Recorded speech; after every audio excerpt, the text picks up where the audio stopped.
Bom dia, boa tarde, boa noite, boa madrugada, boa qualquer hora. Essa é a conversa ao pé do rádio, padrão convencional. E hoje eu vou fazer aquele vídeo que eu falei sobre o Reset Global. Mais uma vez falando sobre o Great Reset. Vão me corrigir aí, então estou pouco ligando. O Great Reset, o grande restart, o recomeço.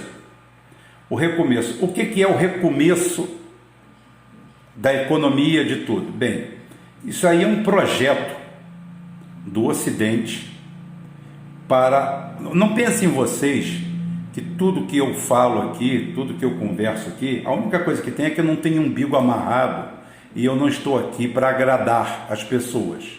Eu não estou aqui para fazer oba-oba nem para massagear ego de ninguém. Eu falo a dura verdade, a dura realidade e as pessoas se assustam. Esse realinhamento global por uma nova pauta, pela domesticação da população, por esse efeminamento das pessoas, essa diminuição de testosterona, essa diminuição da taxa de fertilidade no Ocidente, toda ela é planejada, toda ela tem uma estrutura.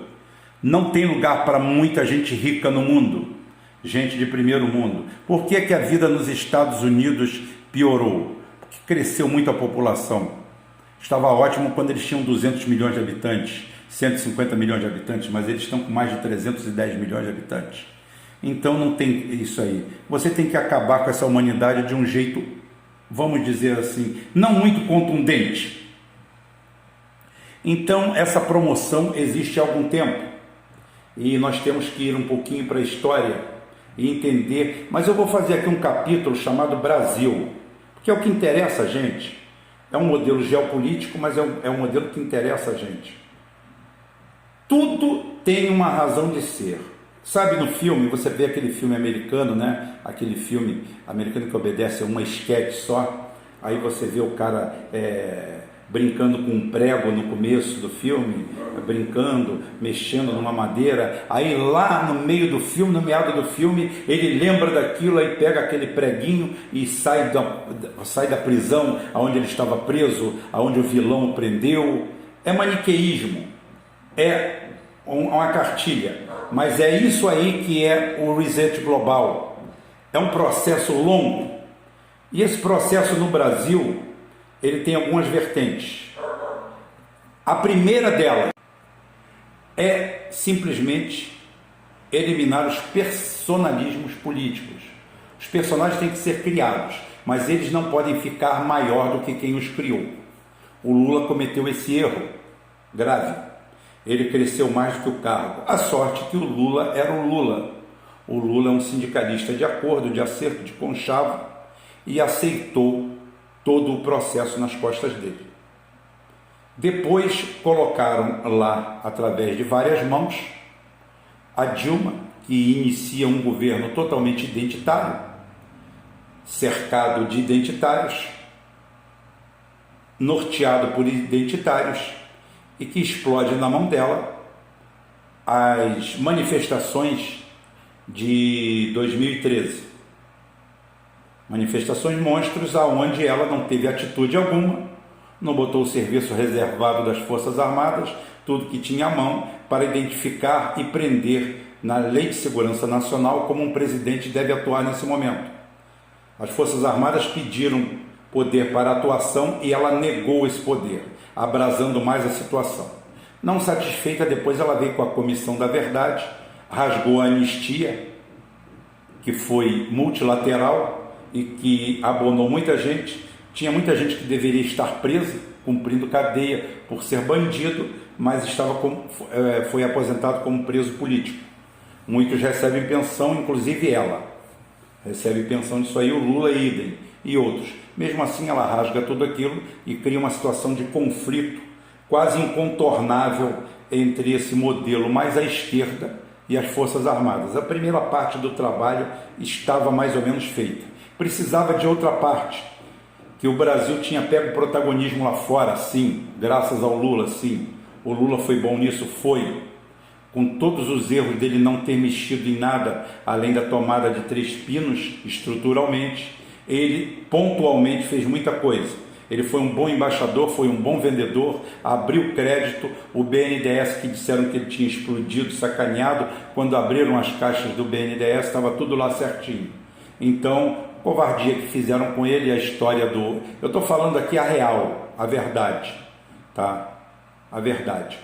Aí tentaram pegar ele com um sítio, com um negócio, coisa ridícula, mas o suficiente para alimentar o outro lado e acirrar os ânimos.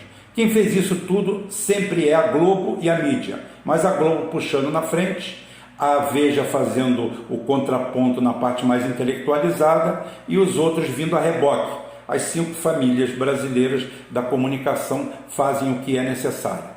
E o necessário naquele momento era isso, era criar aquele acirramento. E com isso daí, para o Lula, como eu falei, o Lula fermentou muito empresas nacionais, empresas que nem tinham bolsa, não tinham feito nem IPO, não tinham lançado bolsas, ações na bolsa, como a Odebrecht, que poderia tranquilamente arrecadar qualquer coisa entre 50 e 100 bilhões, com sucesso absoluto, já está na bolsa de Nova York e tudo. Como não estando na bolsa e não estando em Wall Street, nenhuma dessas empresas estão sob julgamento americano econômico. Então o que foi feito aqui? Pegaram-se vendidos, pegaram-se magistrados corruptos com o beneplácito da Presidente da República e do seu ministro da Justiça.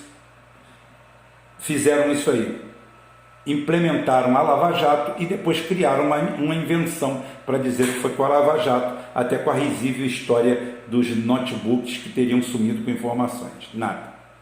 Toda a informação brasileira é vazada, toda ela foi tomada por aqui.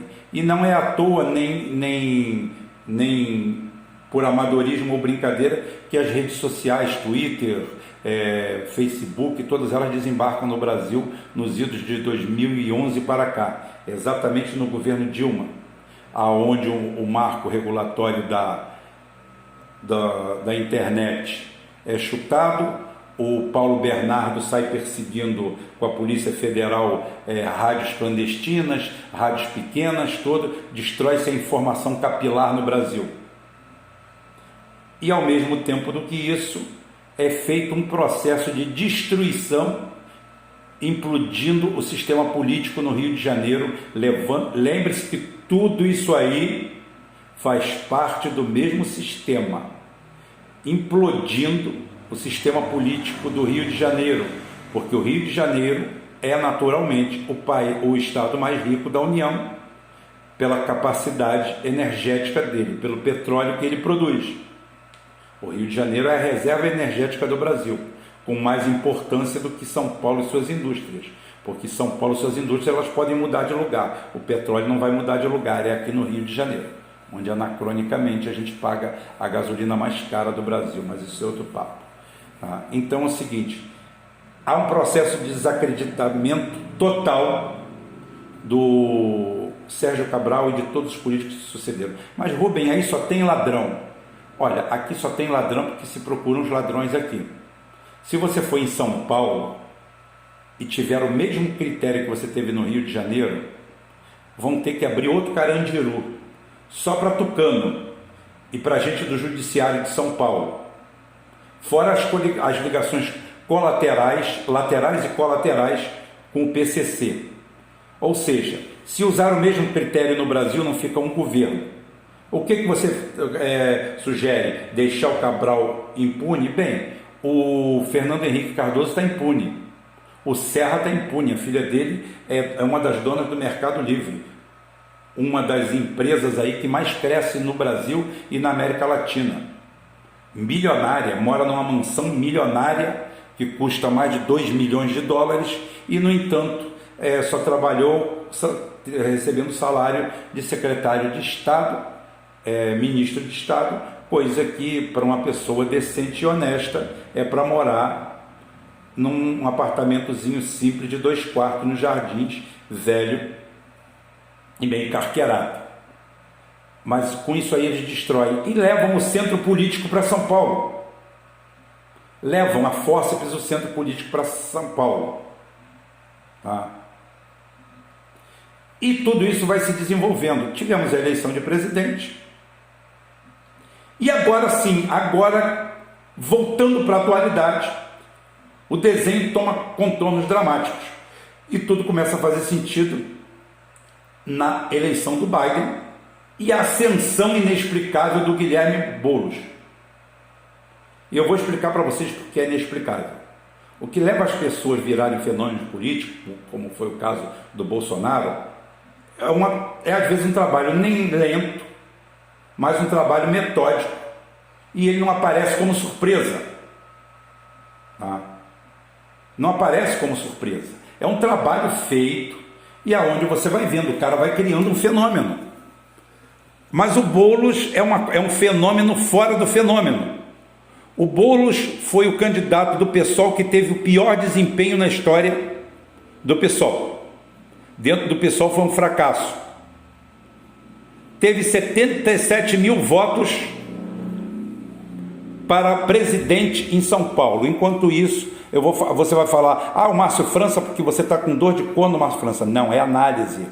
Márcio França foi candidato a governador e foi o mais votado.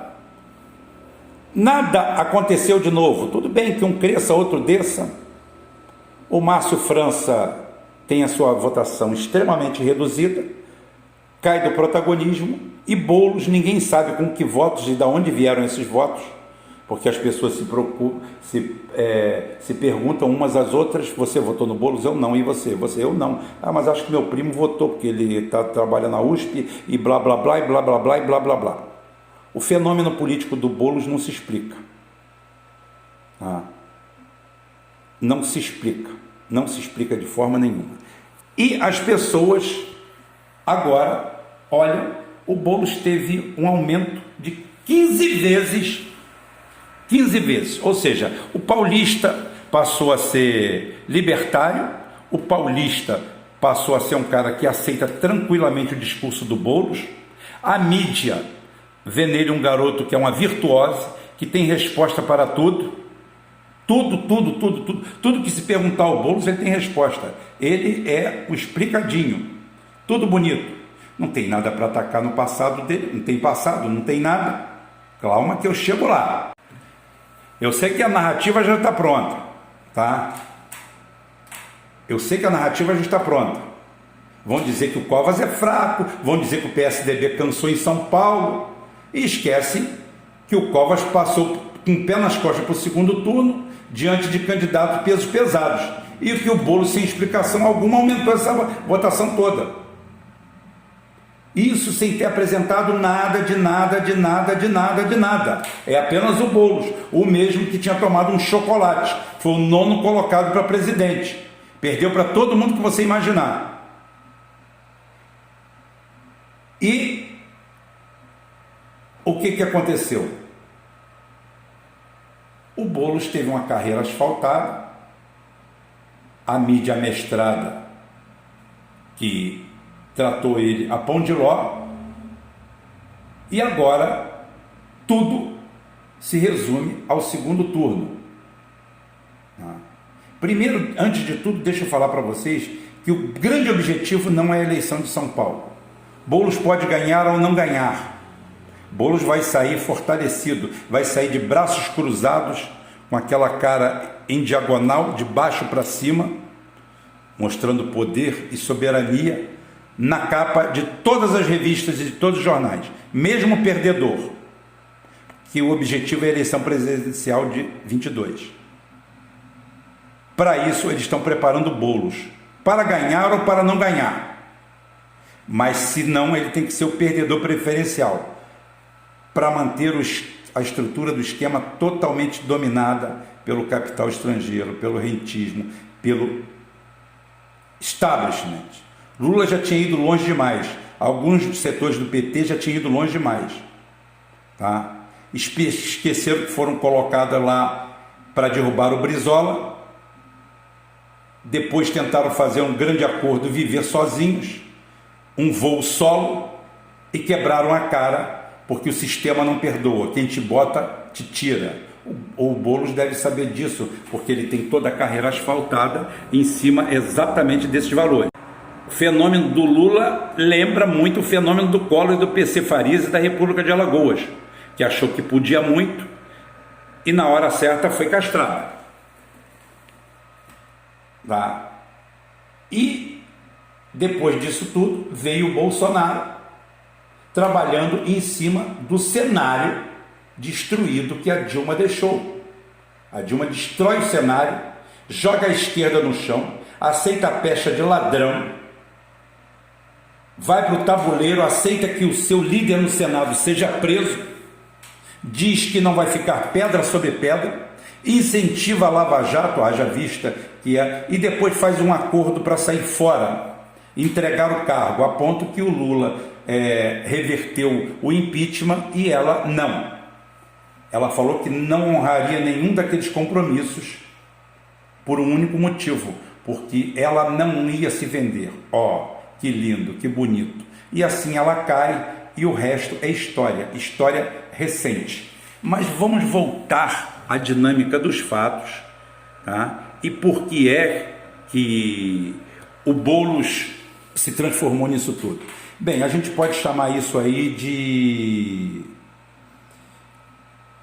fator oráculo, fator Barroso, o fator que vocês quiserem. Barroso, para quem não sabe, é um cara que está todo enlameado e tem um dossiê na mão do Deep State americano, onde ele estava lá até a véspera da eleição aqui.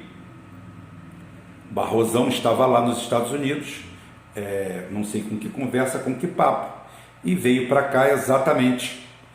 O seu nome está nas CC5, como levando dinheiro para fora, dinheiro de corrupção, óbvio, tá? Como ele, outros devem estar na mesma situação. Então, o problema todo é que a Oráculo fez muito barulho. Não sei o que deu errado no meio da trajetória dessa compra ilícita, ilegal, todos os constantes. Não sei o que deu errado, travou durante 3, 4 horas o processo, e isso daí causou uma celeuma muito grande de norte a sul do país. Que é claro que enquanto fazem a fraude para São Paulo, os outros menores em volta vão todos eles recebendo e enchendo os bolsos e se dando bem, não tenha dúvida.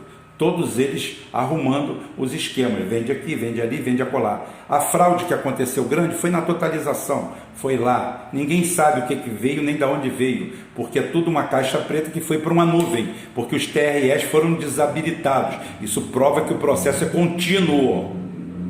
O processo é contínuo. E o Boulos é a ponta de lança de um projeto. E quando começou a fazer água, quando começou tudo isso aí, apareceu o quê para salvar a narrativa? A trama racista. A trama racista pode fazer o Boulos levar a eleição, ou então, como eu falei, ter uma votação que todo mundo ia duvidar. Mas o que vão pensar hoje? Graças a esse... Eu quero dizer, inclusive, que essa história do racismo, de cada 5 pessoas que eu perguntei, pessoal elementar, o pessoal mais humilde, o pessoal trabalhador, o pessoal que não vive na internet, o pessoal que não tem um nível de informação mais apurada, de cada 10, só um sabia da história. Ou seja, é uma retórica tipicamente classe média, tipicamente midiática. Tem muito valor nos corredores de Brasília, tem muitos valores em quem decide a política, mas nenhum valor no meio do povão. E a trama racista cai como uma luva, porque aí todo mundo na sua vizinhança vai pensar que os outros votaram nele por revolta. Mesmo você não conhecendo ninguém que votou nele, você não vai suspeitar do assunto, porque vai ser colocado o Boulos diante do fenômeno do racismo, um grupo que luta com unhas e dentes pelo identitarismo e pegou essa causa aonde um quanto mais meliante foi agredido por 2 seguranças mulatos mestiços do Carrefour. Eu tenho a foto deles aqui. Se você mostrar uma foto dessa nos Estados Unidos, Ou na Europa, as pessoas vão rir de você. Mas que crime racista se esses dois caras são negros também? Passou do meio-dia lá para lá é noite. Então é o seguinte, graças a esse processo que está aí fermentando, não deixaram cair, já prenderam a outra menina lá do Carrefour e segue a vida nesse sentido. Para quê? Porque a grande pauta dos próximos anos para o Reset Global é direitos humanos, mas direitos humanos no estilo deles. Tá? Direito dos manos. É direitos humanos, ecologia, respeito à diversidade. Eu já vi ontem o pessoal pedindo uma nova Constituição no Peru e no meio das bandeiras trabalhistas, no meio das bandeiras vermelhas, uma porrada de bandeira LGBT. Eu tenho alguma coisa contra gay? Não. Eu tenho contra os oportunistas que usam a causa do gay, tá, em benefício próprio. Associações, entidades que fazem o mesmo com mulher e que fazem o mesmo com negros. Essa turma todinha que está aí dizendo que vai quebrar o Carrefour, que vai acabar com o Carrefour, pergunta para as pessoas negras, mulatas, morenas, cafuzas, confusas, que você conhece, se aquele cara representa eles. Ele vai falar assim, nunca vi mais gordo, não sei quem é, não tenho ideia de quem seja, quem é esse cara? Mas esse cara é que está dando as cartas. Esse cara é que está puxando a retórica todinha, esse cara que está invadindo as redes sociais, e todos eles são patrocinados pelo George Soros e pelo Partido Democrata Americano do Biden, que, para quem não sabe, tem que saber que o Partido Democrata Americano é o fundador da Ku Klux Klan. Não foi o Partido Republicano, é o Partido Democrata. E é o partido que consegue dominar a mídia mundial e a mídia americana com uma facilidade incrível, porque está ao lado dos sionistas capitalistas, donos do planeta, e que estão interessados no reset global. A primeira medida já foi conseguida, a baixa taxa de fertilidade, a ponto que o Putin está desesperado, porque isso se contaminou para a Rússia por um simples motivo. Na Rússia, as pessoas passaram a ter medo dos filhos depois da experiência de 10 anos de neoliberalismo que destruiu o país, acabou com o país. Então as pessoas tiveram medo de ter filho, até porque as condições são muito difíceis na Rússia. Mas esse fenômeno acontece em todo o Ocidente. E agora ainda temos como cereja do bolo a repandemização do mundo com a segunda onda do Covid. É verdadeira?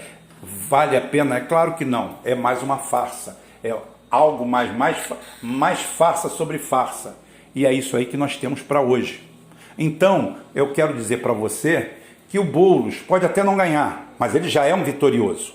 Ele vai tomar conta da esquerda, ele vai ser o novo representante da esquerda, porque assim foi decidido. Isso faz parte do Reset Global. Eles precisam de um PSOL, eles não precisam mais de um PT. Eles precisam de alguém com a pauta do PSOL. Eles precisam de alguém com a pauta do Boulos. Eles precisam que alguém tenha esse formato do Boulos, tenha essa cara do Boulos, que saiba fazer as coisas e falar como Boulos. É isso aí. O garoto bom, bonito, abnegado, que renegou ao passado rico e fez tudo isso e não tem história nenhuma.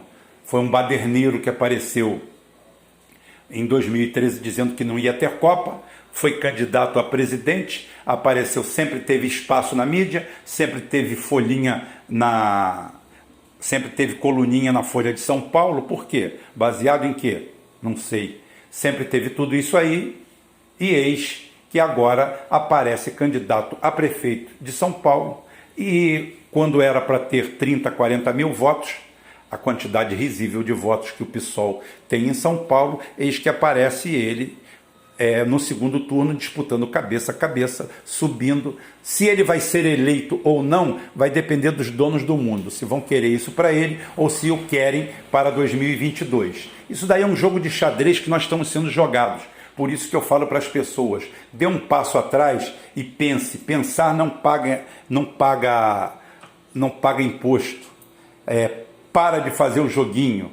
É muito fácil você chegar e falar que eu sou fascista, porque eu estou te chamando para você pensar. Estou te convidando para pensar. Pensa, filho. Deixa de ser tolo, deixa de ser idiota, estão te fazendo de bobo. Quem está por trás disso é a Globo. Quando você viu a Globo ao lado de um negro, a Globo está sempre ao lado dela, sempre na frente por ela.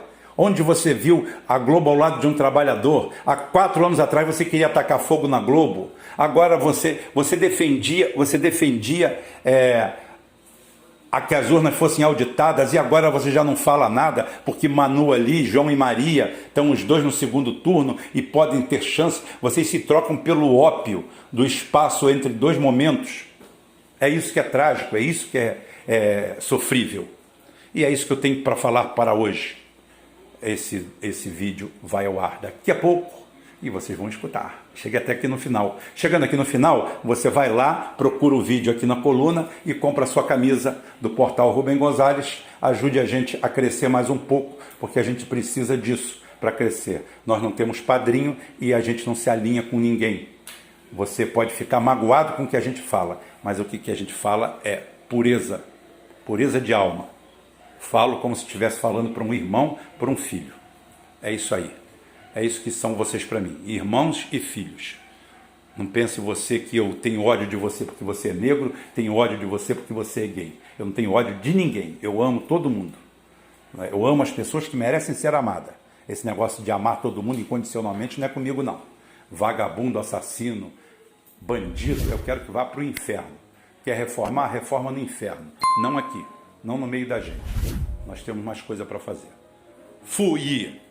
Amanhã estou de volta, se Deus quiser, e Ele vai querer.